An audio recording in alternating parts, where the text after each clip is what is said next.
আল্লাহ রাব্বুল আলামিন কিয়ামতের দিন তিনি বলবেন, যারা নাকি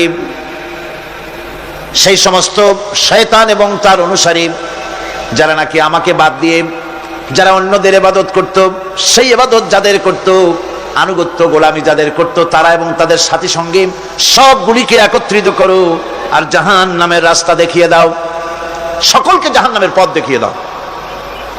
এই আয়াতে কারিমা দিয়ে প্রমাণ করা হচ্ছে, বোঝানো হচ্ছে আনুগত্য হতে হবে কেবলমাত্র আল্লাহ পাকের, সব বুঝে নির্দ্বিধায় বিনা প্রশ্নে যাকে স্বীকার করতে হবে, মানতে হবে, তিনি হচ্ছেন আল্লাহ সুবহানাহু ওয়া তাআলা এবং তার নবী জনাবে মুহাম্মদ রাসূলুল্লাহ সাল্লাল্লাহু আলাইহি ওয়াসাল্লাম। অন্য কাউকে কোরআন হাদিস দিয়ে যাচাই না করে কারো মতকে গ্রহণ করা যাবে না। আল্লাহ পাক বলছেন, ইত্তাখাযু আহবারাহুম ওয়া রুহবানাহুম আরবাবাম মিন দুনিল্লাহি ওয়াল মাসীহ ইবনে মারইয়াম وما أمروا إلا ليعبدوا إلها واحدا। আল্লাহ পাক বলছেন, তারা নিজেদের ওলামা মাশায়েখদেরকে আল্লাহর পরিবর্তে নিজেদের রব তারা বানিয়ে নিয়েছে এবং তারা মসিহকে ঈসা আলাইহিস সালামকে, মরিয়মের পুত্র ঈসাকে আল্লাহকে বাদ দিয়ে রব বানিয়ে নিয়েছে। অথচ হুকুম করা হয়েছে, আল্লাহ পাকের পক্ষ থেকে আদেশ করা হয়েছে, একমাত্র আল্লাহ রাব্বুল আলামিন ছাড়া কারো আনুগত্য করা যাবে না, গোলামি করা যাবে না, দাসত্ব করা যাবে না। এখানে ওলামা মাশায়েখ এবং পাদ্রী পুরোহিতদের রব বানিয়ে নেওয়ার যে কথাটা বলা হয়েছে, সেটা হচ্ছে যে তাদেরকে আদেশ এবং নিষেধকারী হিসাবে মেনে নেওয়া হয়েছে।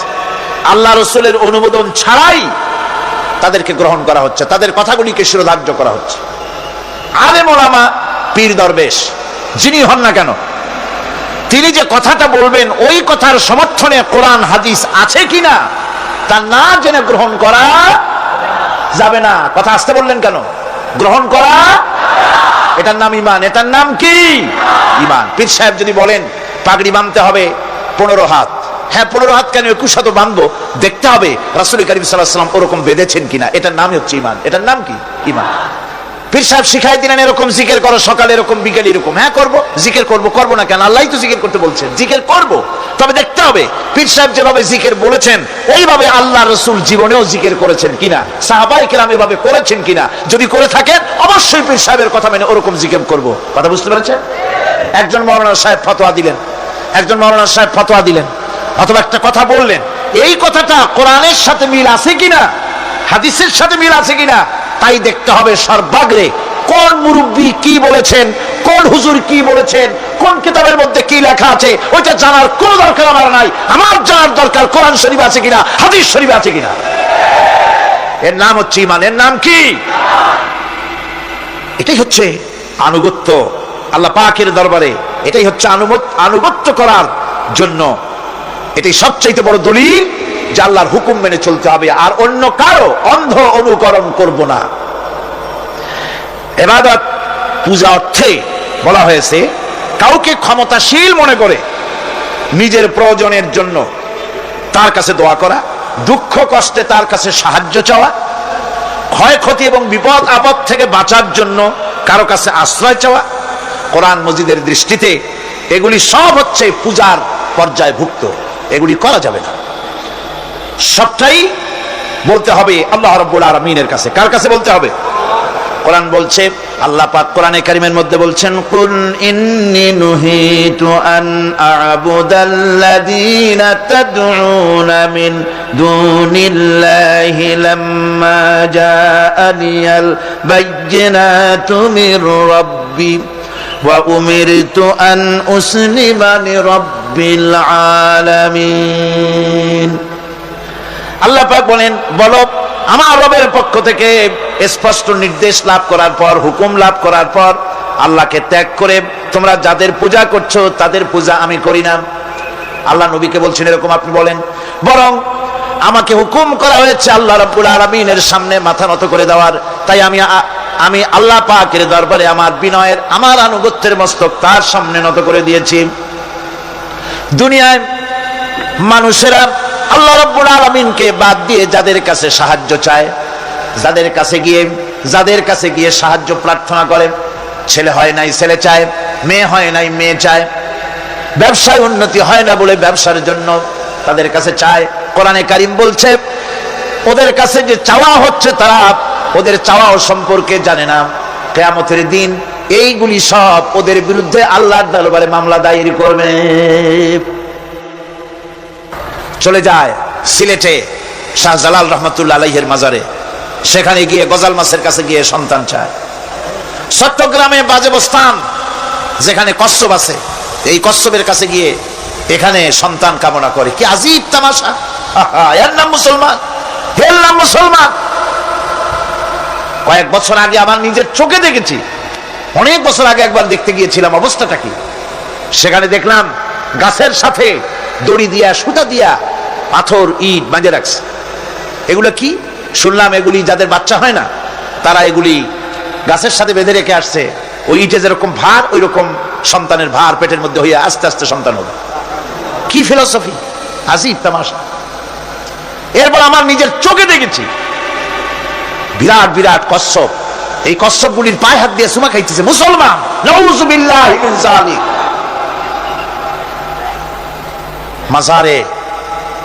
মাজারগুলিতে গিয়ে লোকেরা নিজেদের আশা আকাঙ্ক্ষা পুরো হওয়ার জন্য দোয়া চাইতেছে কবরওয়ালার কাছে।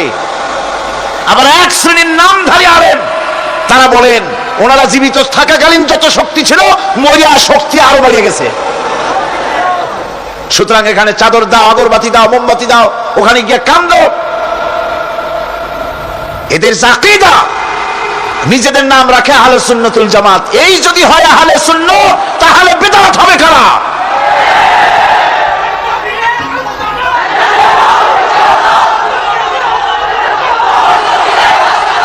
কবর, মাজার, ওলিউল্লাহদের মাজার, থামুন, ওলিউল্লাহদের মাজার তো ভালো কথা, মর্যাদার সাথে সুন্দর করে তা রাখতে হবে, যত্ন সহকারে রাখতে হবে, তার পবিত্রতা রক্ষা করতে হবে।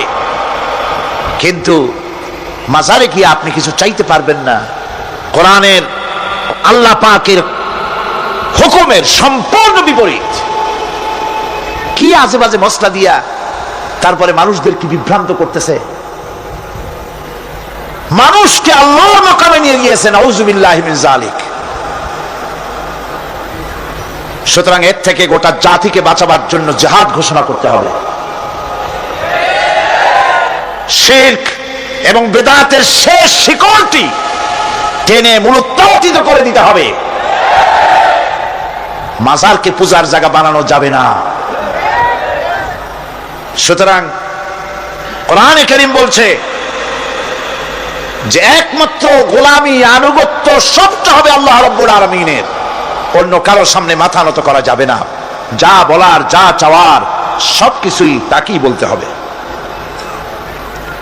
বন্ধুগণ, আল্লাহ রাব্বুল আলামিন বলছেন ওয়ায়াবুদুনা মিন দুনিল্লাহি মা লা ইয়াদুররুহুম ওয়া লা ইয়ানফাউহুম ওয়া ইয়াকুলুনা হাউলাই শুফাআউনা ইনদাল্লাহ। এই সব লোকেরা আল্লাহকে পরিত্যাগ করে তারা এমন সব জিনিসের পেছনে দৌড়ায় যারা তাদের কোনো উপকারও করতে পারবে না, ক্ষতিও করতে পারবে না। আমরা তো এই কথাই বলি কালেমার ভিতরে, খাইরিহি ওয়া শাররিহি মিনাল্লাহি তাআলা। ভালো হোক মন্দ হোক সব কার কাছ থেকে হয়? বলেন সবাই, কার কাছ থেকে হয়? ভালো মন্দ সবই হয় আল্লাহ পাকের পক্ষ থেকে। আমার ভালো আমার মন্দ সবই তিনি করেন। কোরআনে কারীম অন্যত্র বলছে ওয়াল্লাযীনা তাদউনা মিন দুনিহি লা ইস্তাতিউনা নাসরাকুম ওয়ালা আনফুসাহুম ইয়ানসুরুন। আল্লাহ ছাড়া তোমরা যাদেরকে ডাকছো তারা তোমাদের উপকার করা তো দূরের কথা, তারা নিজেদের উপকার করতে পারবে না। অর্থাৎ এই কথাগুলি মূর্তির ব্যাপারে যেভাবে সত্য, এই কথাগুলি তেমন সকলের বেলায় প্রযোজ্য। মানুষের উপকার করা, মন্দ করা, ভালো করা সবটা করার মালিক আল্লাহ রাব্বুল আলামিন। আল্লাহ কাউকে এজেন্সি দেন নাই যে সন্তান দেবে এরা, শিক্ষার বরকত দেবে ওরা, জমিনের ফসল দেবে তারা। এইরকম হিন্দু ধর্মে যেভাবে 33 কোটি খোদা আছে, এক এক খোদার এক এক দায়িত্ব। দেশে প্রেসিডেন্ট থাকে, প্রধানমন্ত্রী থাকে, দেশ চালাবার জন্য মন্ত্রণালয় ভাগ করে দেয়। যেহেতু মানুষের দুর্বলতা আছে, দুর্বলতা আছে কার? মানুষের, একা সব পারে না বলেই মন্ত্রণালয় থাকে। আল্লাহ কি এতই দুর্বল যে অনেকগুলি মন্ত্রণালয় খুলে বসছে? অমুক পীর সাহেব ছেলে দেবে, অমুক খাজা বাবা মাইয়ে দেবে, অমুক মূর্তিগুলো তাই দেবে, অমুকে অমুক দিবে। নাউযুবিল্লাহি মিন যালিক। অবাক হবেন মানুষের আকীদা কত খারাপ। বহু পীর এমন আছে মুরিদেরা তাদের মেয়েদেরকে তাদের কাছে খেদমতের জন্য পাঠিয়ে দেয়। যুবতী মেয়েরা পা চেপে পীরের খেদমত করে, বউ দিয়া খেদমত করে। মেয়েগুলি বয়সপ্রাপ্ত মেয়েদের গায়ে হাত দিয়া পীরের দোয়া করে, ফু দেয়। এগুলি পীর নয়, এগুলি শয়তান।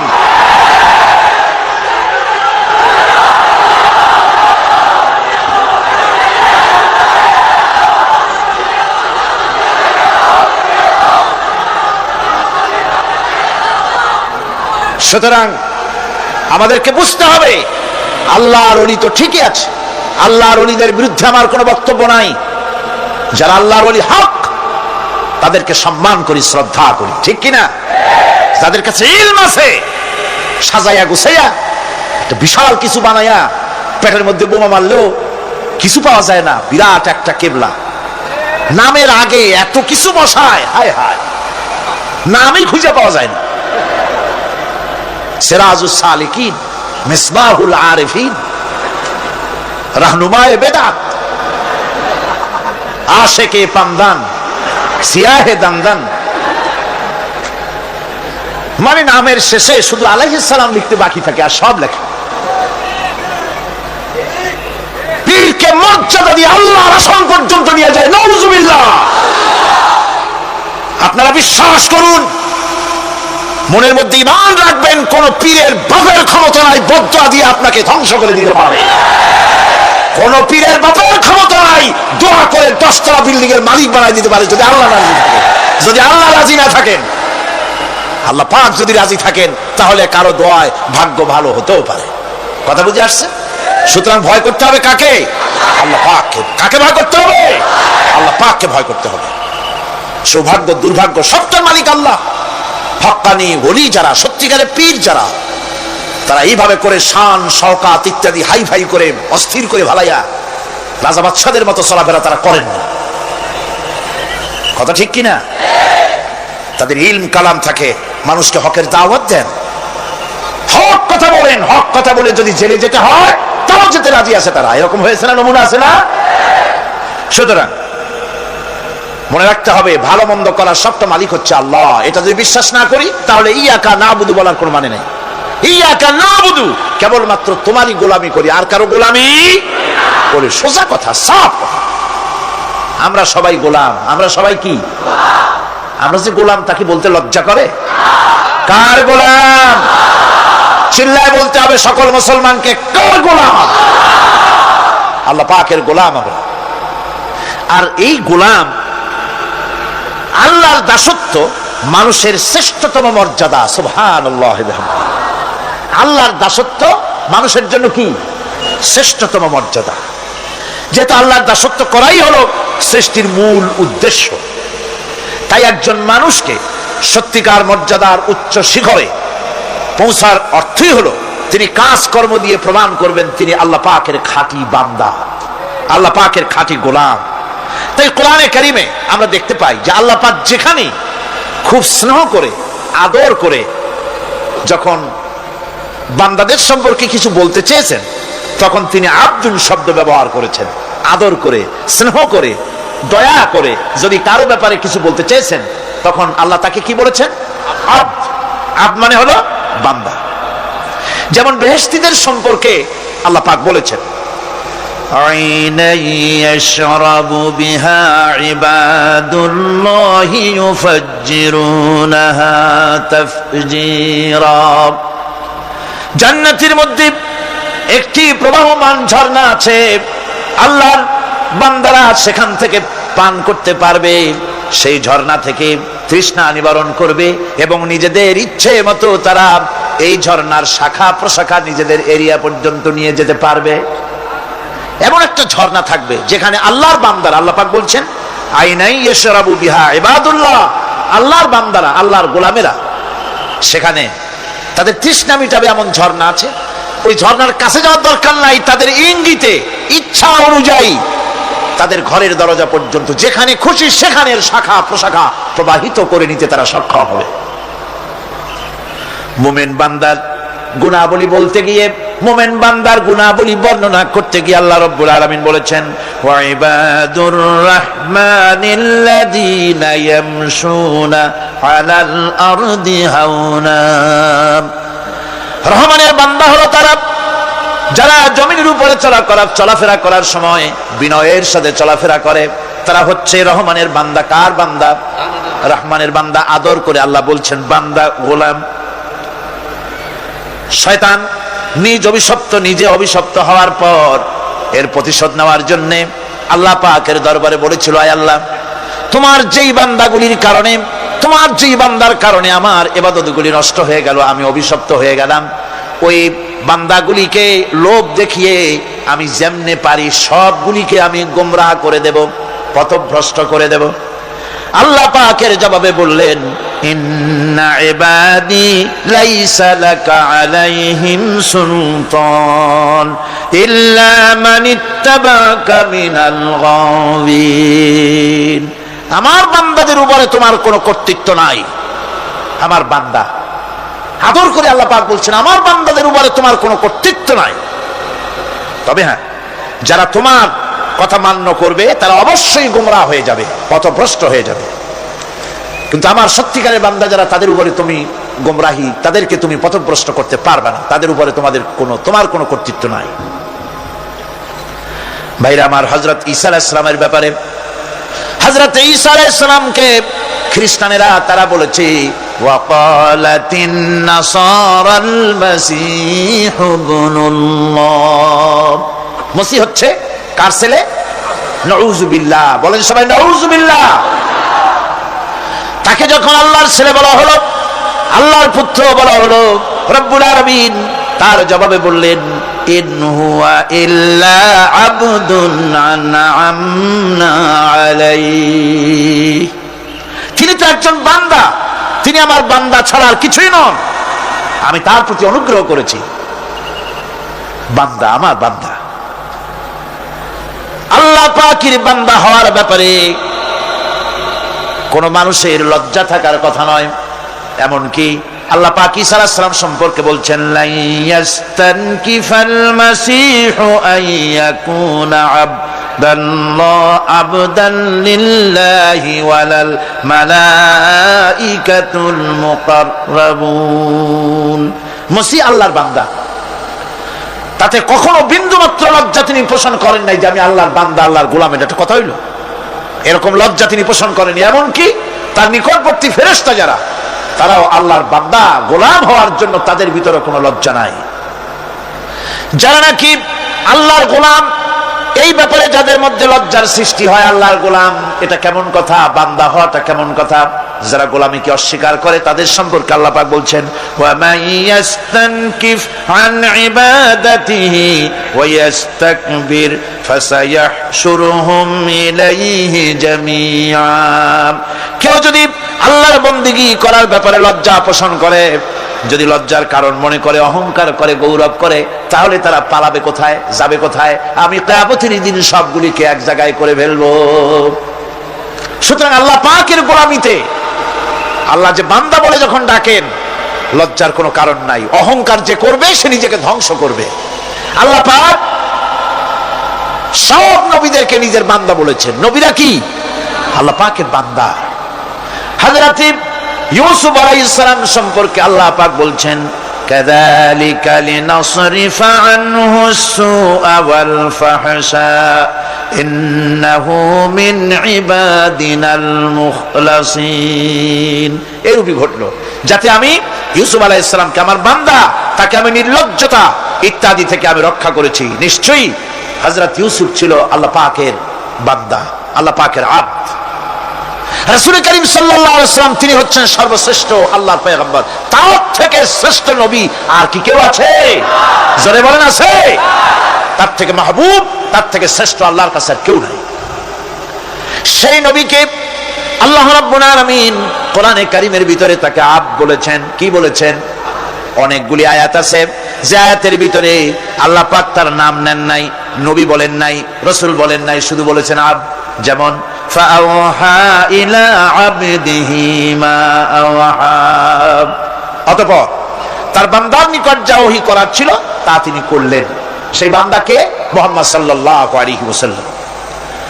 অন্য আয়াতে আল্লাহ পাক বলছেন وأنه لما قام عبد الله يدعوه كادوا يكونون عليه لبدا। আর এই আল্লাহর বান্দা যখন নামাজ পড়তে দাঁড়িয়ে গেল, আল্লাহকে ডাকার জন্য যখন দাঁড়ালো, তখন লোকেরা তার উপরে ঝাঁপিয়ে পড়লো, ঝাঁপিয়ে পড়ার জন্য প্রস্তুতি গ্রহণ করলো। এখানে আব বলা হয়েছে কাকে? মুহাম্মদ সাল্লাল্লাহু আলাইহি সাল্লামকে। এভাবে করে অন্য এক আয়াতে আল্লাহ পাক তার হাবিবকে আব বলছেন, বান্দা বলতেছেন ইন কুনতুম ফি রাইবিম মিম্মা নাযালনা আলা আবদিনা, আমার বান্দার উপরে যে কিতাব নাজিল করেছি তাতে যদি তোমাদের কোনো সন্দেহ হয়। এই যে আমার বান্দার উপরে, ওই বান্দাকে বলেন সবাই? মুহাম্মদ রাসূলুল্লাহ সাল্লাল্লাহু আলাইহি ওয়াসাল্লাম। অন্য আয়াতে বলা হচ্ছে تبارك الذي نزل الفرقان على عبده ليكون للعالمين نذيرا। অতীব বরকতপূর্ণ সেই মহান সত্তা যিনি তার বান্দার উপরে ফুরকান নাজিল করেছেন। কে সেই বান্দা? মুহাম্মদ সাল্লাল্লাহু আলাইহি ওয়াসাল্লাম। মেরাজের ঘটনা বলতে গিয়ে আল্লাহ রাব্বুল আলামিন বলতেছেন সুবহানাল্লাযী আসরা বিআবদিহি লাইলাম মিনাল মাসজিদিল হারামি ইলাল মাসজিদিল আকসা। পবিত্র সেই মহান সত্তা যিনি তার বান্দাকে ইসরা করিয়েছেন। কে সেই বান্দা? মুহাম্মদ রাসূলুল্লাহ সাল্লাল্লাহু আলাইহি ওয়াসাল্লাম।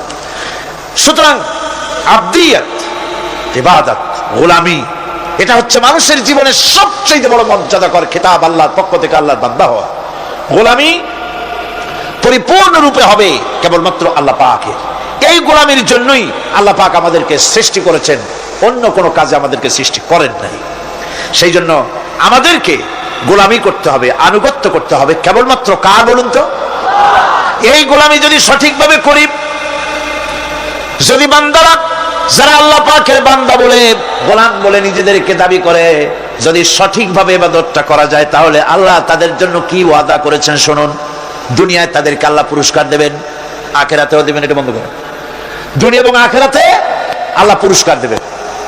সে পুরস্কারটা কি? দুনিয়ার পুরস্কারটা আগে শোনেন। আল্লাহ পাক বলেন যারা আমার ইবাদত করবে তাদের ব্যাপারে আমার ওয়াদা শোনো। ওয়াদাল্লাহুল্লাযীনা আমানু ওয়া আমিলুস সালিহাতি লায়াস্তাখলিফান্নাহুম ফিল আরদি কামাস্তাখলাফাল্লাযীনা মিন ক্বাবলিহিম। তোমাদের মধ্যে যারা ঈমান এনেছে এবং সৎ কাজ করেছে, আল্লাহ রাব্বুল আলামিন তাদের ব্যাপারে আল্লাহর ওয়াদা হচ্ছে, আল্লাহর প্রতিজ্ঞা হচ্ছে, আল্লাহ ওয়াদা করতেছেন তাদেরকে জমিনের উপরে প্রতিষ্ঠিত করবেন। যেমন করে তোমাদের পূর্বপুরুষদেরকে প্রতিষ্ঠিত করা হয়েছিল, ওইভাবে তোমাদেরকে প্রতিষ্ঠিত করা হবে। সুবহানাল্লাহ।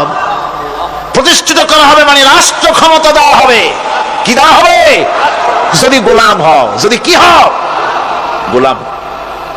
আল্লাহ পাক বলছেন শুধু তাই নয়, আমি আমার দিনকে যারা প্রতিষ্ঠা করবে, আমার গোলামেরা যদি, আমার বান্দারা সঠিকভাবে যদি আমার গোলামি করে, মালানে আমলে সালেহ করে, নেক কাজ করে, আমি তাদেরকে রাষ্ট্র প্রতিষ্ঠার সুযোগ করে দেব। আর তাদের জন্য ভীতির পরিবর্তে, সন্ত্রাসের পরিবর্তে শান্তি কায়েম করে দেব। সুবহানাল্লাহ। وَلَيُمَكِّنَنَّ لَهُمْ دِينَهُمُ الَّذِي ارْتَضَىٰ لَهُمْ وَلَيُبَدِّلَنَّهُمْ مِنْ خَوْفِهِمْ أَمْنًا। তাদের দিনকে তারা নিজেদের জন্য যা পছন্দ করেছে অবশ্যই তিনি তা কায়েম করে দিবেন, এবং সন্ত্রাস আর ভীতির পরিবর্তে আল্লাহ নিরাপত্তা দান করবেন। যেরকম সুবহানাল্লাহ। সন্ত্রাস বন্ধ হবে, চুরি ডাকাতি জেনা ব্যভিচার সব বন্ধ হয়ে যাবে। তোমরা ক্ষমতায় থাকবে, তোমরা ডমিনেটেড হবে না, তোমরা ডমিনেট করবে, গোটা পৃথিবীকে শাসন করবে, শাসিত তোমরা হবে না।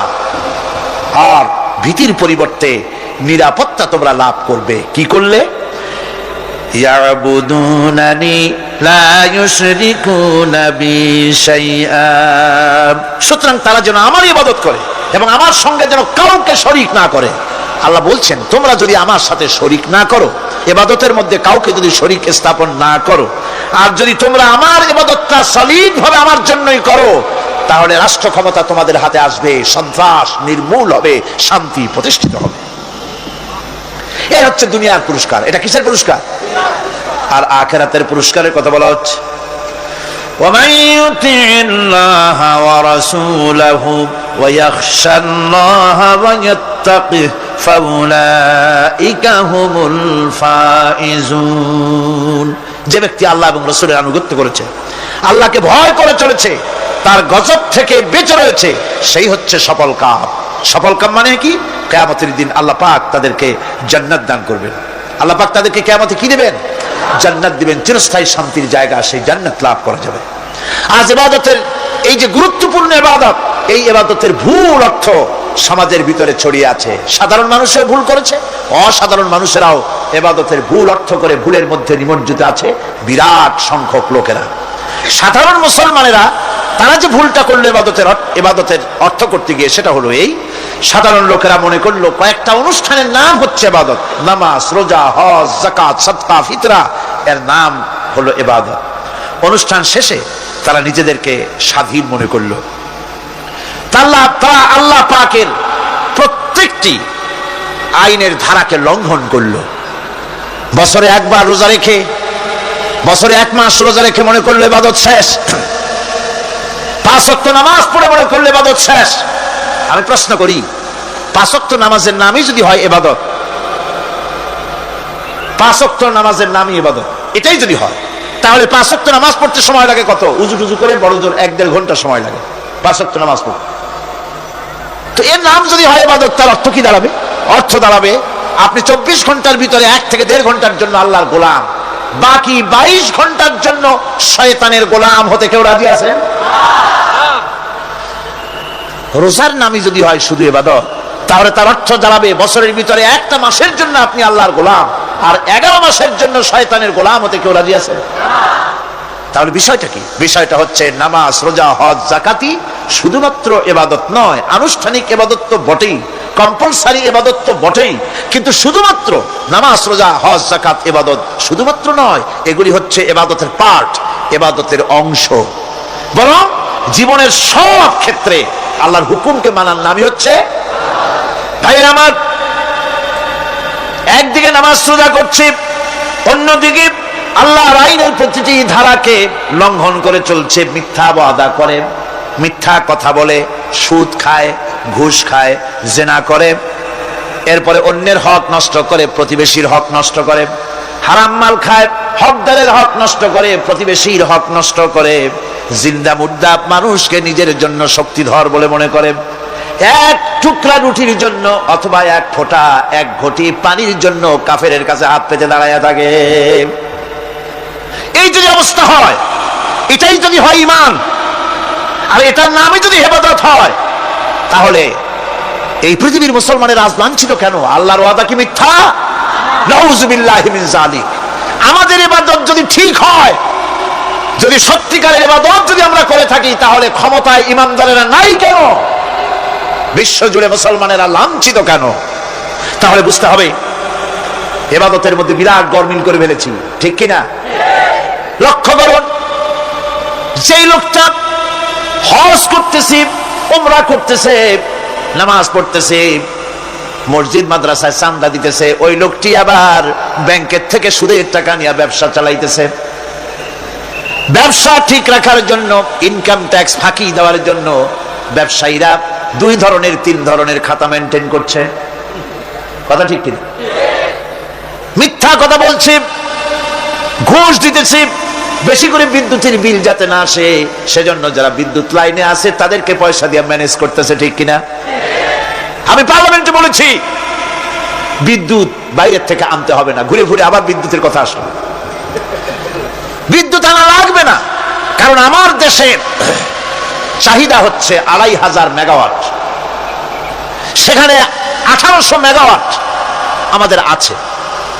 আরেকদিকে 4টা বিদ্যুৎ প্রকল্প বন্ধ হয়ে আছে।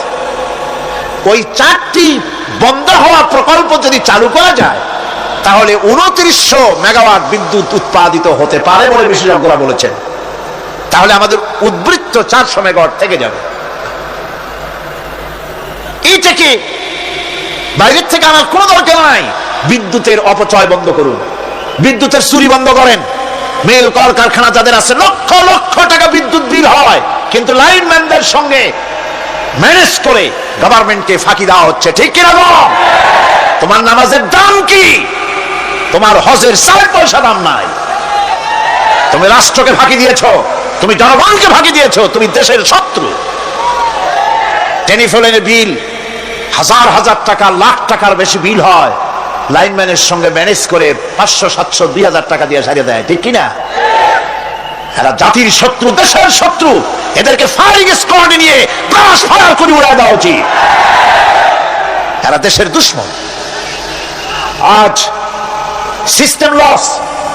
সিস্টেম লসের নাম দিয়া বিদ্যুৎ চুরির আরেক ব্যবস্থা করা হয়েছে। সিস্টেম লস করে ওনারা নিজেরা, আর এর ভোগান্তি জনগণকে করতে হয়। কসাইয়ের মতো ছুরি দিয়া জবাহ করে জনগণের কাছ থেকে সিস্টেম লসের চার্জ আদায় করা হয়। আমি পার্লামেন্টে বলেছি, মাননীয় স্পিকার, সিস্টেম লস এই নামটা উঠায় দেন, এই প্রথা বন্ধ করে দিন। বিদ্যুৎ ধার করা লাগবে না। আল্লাহ আমাদের দেশে যথেষ্ট দিছে, কোনো জিনিসের অভাব নাই। এখানে গ্যাস আছে, তেল আছে, বিদ্যুৎ আছে, পাট আছে, চা আছে, নাই কি? অন্তত 8.5 কোটি টাকার কাগজ গুদামের মধ্যে বন্দী হয়ে আছে। ভারতকে খুশি করার জন্য সে দেশ থেকে কাগজ এনে খবরের কাগজ ছাপানো হচ্ছে, আর 8.5 কোটি টাকার কাগজ নষ্ট হয়ে যাচ্ছে আমার দেশের কাগজ। সুতরাং বলতেছিলাম একথাই বলতেছিলাম যে ঈমান, আল্লাহর গোলাম হতে হলে ভুল করে বসেছি ইবাদতের অর্থ করতে। শুধু নামাজ, রোজা, হজ, যাকাত, মাজারে কিছু চান্দা দেওয়া, আগরবাতি, মোমবাতি, চাদর একটা দিয়া, পীর সাহেবরে 10,000 টাকা চান্দা দিয়া, মোছে তেল মাইখা দাঁত বাইর করে হাসে। বেহেশতে তো গেছি, আর দেরি কত? বেহেশত তুমি যাবা, এত সহজ? দেশকে ফাঁকি দিছো, দেশকে ফাঁকি দিয়েছো, জনগণকে ফাঁকি দিয়েছো, নিজের মেয়েকে ফাঁকি দিয়েছে। বিবাহের সময় টাকা পয়সা দিয়া বিবাহ টিবাহ করায় দিল। ব্যবসা, ধানি সম্পত্তি, বাড়ি সম্পত্তি সব ছেলেদেরকে দিয়ে দিল, মেয়েটারে ফাঁকি দিয়ে দিল। দেয় না এরকম? ফুপুকে ফাঁকি দিল, বোনকে ফাঁকি দিল। এরপরে মোনাজাত করে সবে বরাতে, আল্লাহ আমারে বেহেশত দিও। ফেরেশতারা কয়, মর তুই আগে, বেহেশত তোরে কেমনে দেয় ভালো করে দেখাই দেব। বেটা তুই যাবি বেহেশতে? এত সোজা? ওটা মামু বাড়ির বারান্দা নাকি? এত সহজ নয়। সুতরাং সাধারণ মানুষ মারাত্মক ভুল করেছে এখানে। নামাজ, রোজা, হজ, যাকাত ইবাদত, আর কিছু কি ইবাদত মনে করে নাই? আপনার চাকরি আপনার ইবাদত, চাকরিতে ফাঁকি দেওয়া যাবে না। আপনি সুস্থ মানুষ, মেডিকেল লিভ নিয়ে ওয়াজ মাহফিল অথবা কোনো ইজতেমায় যাওয়া যাবে না, কোনো চেল্লা দিতে যাওয়া যাবে না। মেডিকেল লিভ নিয়ে আপনি সুস্থ মানুষ, কেন আপনি মেডিকেল লিভ নিচ্ছেন? আপনি ফাঁকি দিতে পারবেন না। সরকারি চাকরি করেন, মিল কল কারখানায় চাকরি করেন, ফরজ নামাজ পড়েছেন ভালো কথা, সুন্নাত পড়েছেন ভালো কথা, নফল পড়বেন না। জোহরের নফল পড়া বাদ দিন। যদি আপনি চাকরিজীবী হন, চাকরি করেন, ওটাই ইবাদত। এর নাম ইসলাম, এর নাম ইসলাম। গভর্নমেন্ট যে বেতন দেয় সেই বেতনের উপরে সন্তুষ্ট থাকুন, ঘুষ খাইয়েন না। যদি বেশি বেতন লাগে গভর্নমেন্টের কাছে দাবি জানান যে আমাদের বেতন বাড়ায় দাও। ঘুষ খাবেন কেন? হারাম। জোরে করে, এটা কি? এই ঘুষের টাকা মাজারে দিয়া, পীরেরে দিয়া আল্লাহরে খুশি করবেন, এত সহজ না, এত সহজ না।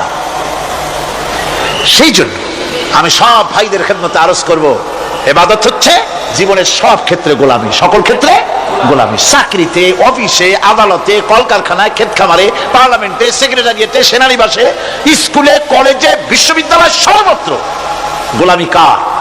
আল্লাহ পাকের। রিজকে হালাল করতে হবে, উপার্জনকে হালাল করতে হবে, সত্যিকারের আল্লাহর গোলাম হতে হবে। এক্ষেত্রে ইবাদতের অসাধারণ ব্যক্তি যারা, তারাও এক শ্রেণীর অসাধারণ ব্যক্তিরাও ভুল করে বসছেন। তারা যে ভুলটা করলেন ওটা হচ্ছে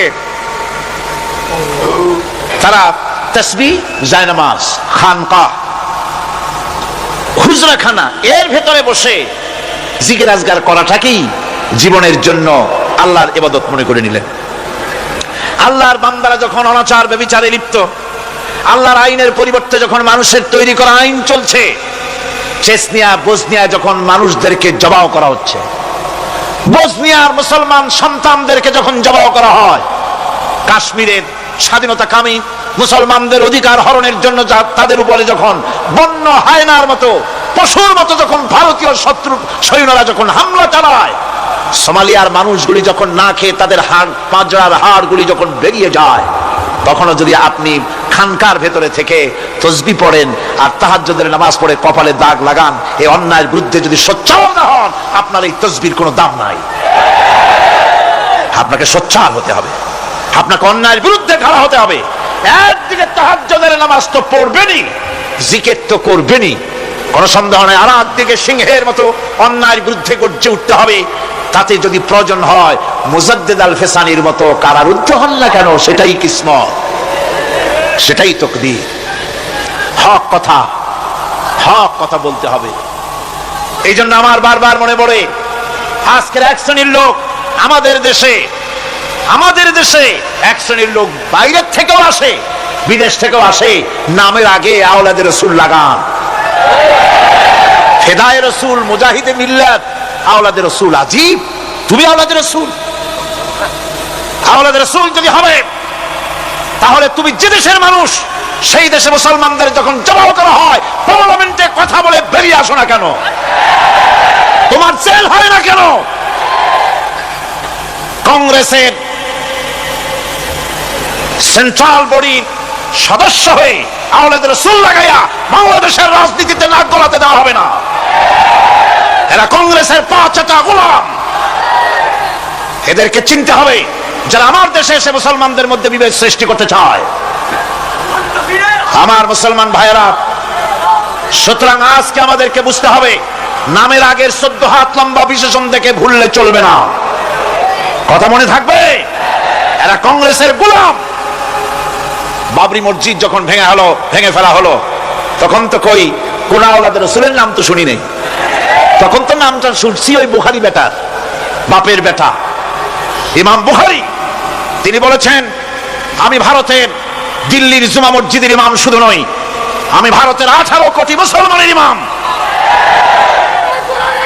বাবরি মসজিদকে গড়ে দিতে হবে। কোরআন শরীফের বিরুদ্ধে যখন কলকাতা হাইকোর্টে কেস করা হয়েছিল কোরআনকে ব্যান করার জন্য, সেদিন তো কোনো আওলাদ রসুলের নাম শুনি নাই। সেদিন তো ওই বুখারী বেটাই বলেছেন, ভারতের হাইকোর্ট থেকে কোন জাজ, কোন বিচারক যদি কোরআন শরীফ ব্যান করা হলে বলে এই কথাটি উচ্চারণ করে, তাহলে আমি তাকে পায়ের তলে পাড়িয়ে ধরে বাম হাত দিয়ে তার জিহ্বাটা টেনে ছেড়ে ফেলে দেব।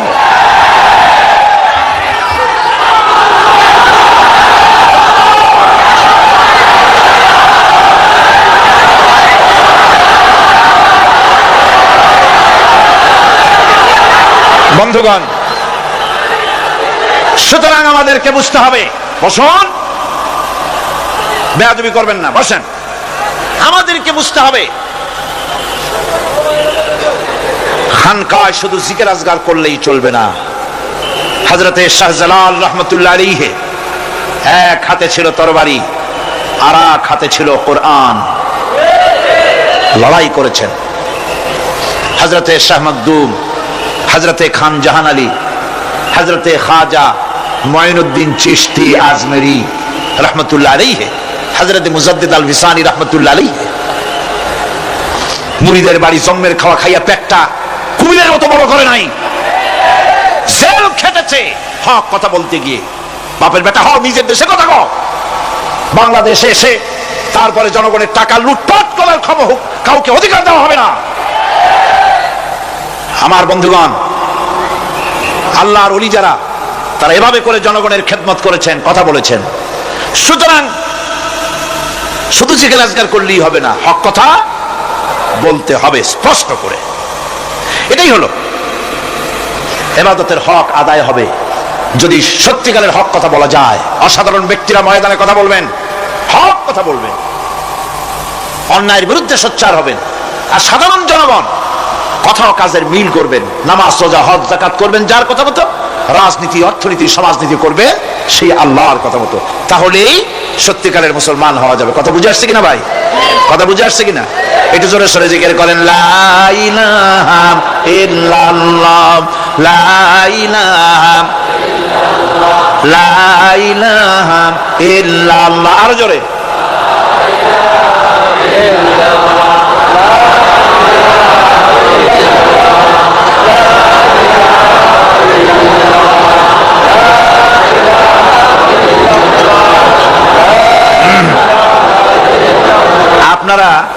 আপনারা যদি মাথা উঠাইয়া দেখতে থাকেন তো কি দেখবেন? মানুষের মাথা টুপি ছাড়া তো কিছুই দেখা যাবে না।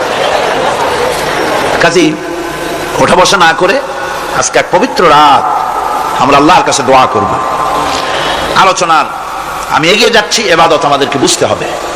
ইবাদত যদি না বুঝি তাহলে মুসলমান বলে দাবি করারও কোনো মূল্য নাই, মানব জন্ম বৃথা। কারণ হচ্ছে আল্লাহ রাব্বুল আলামিন বলেছেন, মা খালাকতুল জিন্না ওয়াল ইনসা ইল্লা লিয়াবুদুন।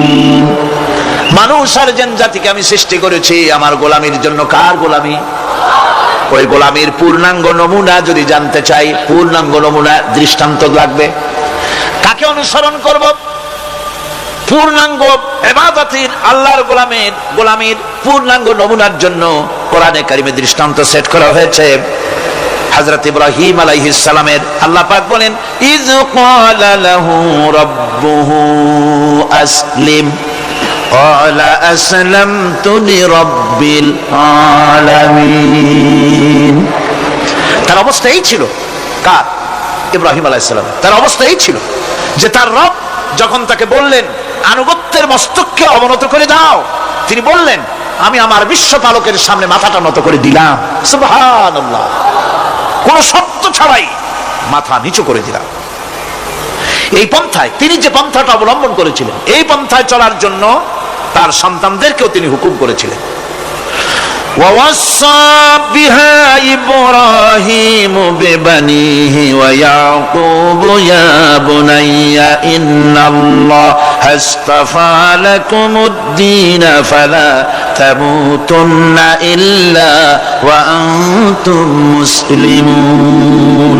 ইয়াকুব এবং ইব্রাহিম আলাইহিস সালাম তার সন্তানদেরকে এই উপদেশ দিয়েছিলেন যে তিনি বলেছিলেন, হে আমার সন্তানেরা, আল্লাহ ছাড়া তোমাদের জন্য আল্লাহ পাক এই দ্বীনকে মনোনীত করেছেন। আল্লাহ পাকের আনুগত্য করবে, তার দ্বীনের প্রতি সারেন্ডার করবে। আর খবরদার মুসলমান না হয়ে যেন তোমরা মরে যেও না। মৃত্যু মুসলমান অবস্থায় থাকবে, অর্থাৎ মৃত্যু পর্যন্ত থাকবে কি অবস্থায়? মুসলমান অবস্থায়। أم كنتم شهداء إذ حضر يعقوب الموت إذ قال لبنيه ما تعبدون من بعدي। ইয়াকুব আলাইহিস সালাম তার মৃত্যুর সময় জিজ্ঞেস করেছিলেন, ও আমার সন্তানেরা, আমার মৃত্যুর পরে তোমরা কার ইবাদত করবে, কার গোলামি করবে? তারা জবাব দিলেন, قالوا نعبد إلهك وإله آبائك إبراهيم وإسماعيل وإسحاق إلها واحدا ونحن له مسلمون। নিঃসন্দেহে আমরা ইবাদত করব, গোলামি করব আপনার রবের, আপনার পিতার রবের, এবং আল্লাহর ইবাদত করব। আপনিও আপনার পূর্বপুরুষ ইব্রাহিম ইসমাইল যে আল্লাহকে ইবাদত করেছে সে আল্লাহ পাকের ইবাদত আমরা করব এবং তার অনুগত হয়ে থাকব। দাসত্ব এবং পূর্ণাঙ্গ দাসত্বের গোলামির পূর্ণাঙ্গ নমুনা হচ্ছেন হযরত ইব্রাহিম আলাইহিস সালাম। আল্লাহ গোটা জমিন যখন শিরকের অন্ধকারে ডুবে গিয়েছিল তখন হযরত ইব্রাহিম আলাইহিস সালাম তাওহীদের আলো জ্বালিয়ে দিয়েছিলেন। এই নিবেদিতদের ইমাম হিসেবে আল্লাহ পাক তাকে ঘোষণা দিলেন। কোরআনে কারীম বলছে وَإِذَا ابْتَلَى إِبْرَاهِيمَ رَبُّهُ بِكَلِمَاتٍ فَأَتَمَّهُنَّ قَالَ إِنِّي جَاعِلُكَ لِلنَّاسِ إِمَامًا। ইব্রাহিমকে তার রব কয়েকটি বাক্য দিয়ে পরীক্ষা করলেন এবং তিনি সেই পরীক্ষাগুলোতে পাশ করলেন। তখন আল্লাহ রাব্বুল আলামিন তাকে বললেন যে আমি তোমাকে গোটা বিশ্ব মানবতার জন্য, গোটা বিশ্বের সমস্ত মানুষের জন্য আমি তোমাকে নেতা বানাবো। সুবহানাল্লাহ। প্রথম পরীক্ষা হলো, গতকাল বলেছি, সে আগুনের পরীক্ষা। সেখানে আল্লাহ পাক তাকে পাশ করালেন, তিনি পাশ করলেন। দ্বিতীয় পরীক্ষা ছিল বিবি এবং নবজাতক সন্তানকে নিয়ে আল্লাহ হুকুম করলেন এই বিবি আর বাচ্চারে নিয়ে মরুভূমিতে রেখে আসো। মরুভূমিতে যেখানে ঘর নাই, বাড়ি নাই, সেই জায়গায় বিবি এবং বাচ্চাকে রেখে যাওয়ার সময় তিনি বললেন, রব্বানা ইন্নী আসকানতু মিন যুররিয়াতি বিওয়াদিন গায়রি যী যারইন ইনদা বাইতিকাল মুহাররাম। হে আল্লাহ রাব্বুল আলামিন, আমি পানি এবং তরুলতাবিহীন এক মরুভূমির ভিতরে আমার বংশের একটি অংশকে এখানে রেখে গেলাম। তোমার ঘরের কাছে পুনর্বাসিত, আমি তাদের কাছে, এই ঘরের কাছে, সম্মানিত ঘরের কাছে রেখে গেলাম। পরীক্ষায় তিনি পাশ করলেন। হযরতে হাজরা প্রশ্ন করলেন, ইব্রাহিম, পানি নাই, খাবার নাই, মানুষ নাই, ঘর নাই, বাড়ি নাই, মরুভূমির ভিতরে আমাকে আমার বাচ্চারে ফেলে রেখে যাচ্ছ কেন? কোনো জবাব নাই। দুইবার তিনবার প্রশ্ন করলেন। এরপরে তিনি আবার প্রশ্ন করলেন, বললেন, ইব্রাহিম, এটা কি আল্লাহর হুকুম নাকি? হযরত ইব্রাহিম আলাইহিস সালাম নিজের কলিজার টুকরা সন্তান আর বিবিকে রেখে যেতেছেন ভারাক্রান্ত মন নিয়ে। তিনি আকাশের দিকে আঙ্গুল উঁচু করে দেখালেন। হযরত হাজরা বুঝলেন তিনি তো আল্লাহর পয়গম্বর, আমার কোন অপরাধে এভাবে ফেলে যাওয়ার কথা নয়। তিনি বুঝলেন এটা আল্লাহর হুকুম। হযরতে হাজরা বললেন, ইব্রাহিম রে, নিশ্চিন্ত মনে বাড়ি ফিরে যাও, আমার মনে কোনো চিন্তা নাই, কোনো পেরেশানি আর এখন নাই। আল্লাহর হুকুমেই যদি আমাকে এই মরুভূমির ভিতরে ফেলে যেয়ে থাকো, তাহলে আমি ওই আল্লাহর প্রতি এতটা ভরসা রাখি যে এই মরুভূমির ভিতরে জল পানি শূন্য, খাদ্য শূন্য জায়গায় আমি আমার বাচ্চাকে আল্লাহ রাব্বুল আলামিন না খাওয়াইয়া মারবেন না। দ্বিতীয় পরীক্ষায় পাশ করল। 3 নম্বরে পরীক্ষা হলো, সন্তান বড় হয়ে গেছে, বুদ্ধি হয়েছে, দৌড়াতে পারে। আল্লাহ রাব্বুল আলামিন হুকুম করলেন, ছেলেকে জবাহ করো। কত বড় আগুনের পরীক্ষা! কোরআন শরীফ বলছে, হযরত ইব্রাহিম আলাইহিস সালাম নিজের ছেলেকে ডেকে নিয়ে বললেন, ইয়া বুনাইয়া ইন্নী আরা ফিল মানামি আন্নী আযবাহুক ফানজুর মাযা তারা। হে আমার কলিজার টুকরা সন্তান, আমি স্বপ্নে দেখেছি যেন আমি তোমাকে জবাহ করতেছি। তোমার রায় কি, তোমার মত কি, আমারে শোনাও। ছেলে পয়গম্বর, ছেলে তার জবাবে বললেন, ইয়া আবাতি ফাআল মা তু'মার সাতাজিদুনি ইনশাআল্লাহু মিনাস সাবিরিন। হে আমার আব্বাজান, আপনি যে ব্যাপারে স্বপ্নের ভিতরে আদিষ্ট হয়েছেন আপনি তা কার্যকরী করুন। আমাকে এতটুকু অধৈর্যের মধ্যে পাবেন না, আমাকে ধৈর্যশীলদের মধ্যে পাবেন। আমারে আপনি আল্লাহর হুকুম পালন করেন। আল্লাহ পাক শোনাচ্ছেন, ফালাম্মা আসলামা ওয়া তাল্লাহু লিল জাবিন। পিতা পুত্র দুজনই রাজি হয়ে গেল। পিতা তার ছেলেকে কাঁধ করে গলার উপরে ছুরি ধরেছেন। আল্লাহ রাব্বুল আলামিন ইসমাইল জবাহ হোক এটা আল্লাহ চান নাই, আল্লাহ চেয়েছেন পরীক্ষা করতে। পরীক্ষায় ইব্রাহিম পাশ হয়ে গেলেন। আল্লাহ পাক বলছেন, ওয়ানাদাইনাহু আইয়া ইব্রাহিম قد صدقت الرؤيا إنا كذلك نجزي المحسنين। আমি ইব্রাহিমকে ডেকে বললাম, ইব্রাহিম, তুমি তোমার স্বপ্নকে বাস্তবে রূপ দিয়েছো, আর এভাবেই করি আমি মুহসিনদেরকে পুরস্কৃত করে থাকি। আল্লাহ পাক খুশি হলেন। আল্লাহ পাক বললেন, ইন্না হাযা লাবালাউল মুবিন। নিঃসন্দেহে এটি একটি বিরাট পরীক্ষা ছিল, ঠিক কি না? আল্লাহ নিজে বলছেন এটা একটি বিরাট পরীক্ষা, আযীম ইমতিহান। সে ইমতিহানে তিনি পাশ করলেন। পরীক্ষায় উত্তীর্ণ হওয়ার জন্য রব্বুল আলামিন পুরস্কার দিয়া দিলেন। আল্লাহ পাক বললেন, সালামুন আলা ইব্রাহিম। পড়েন সবাই, সালামুন আলা ইব্রাহিম।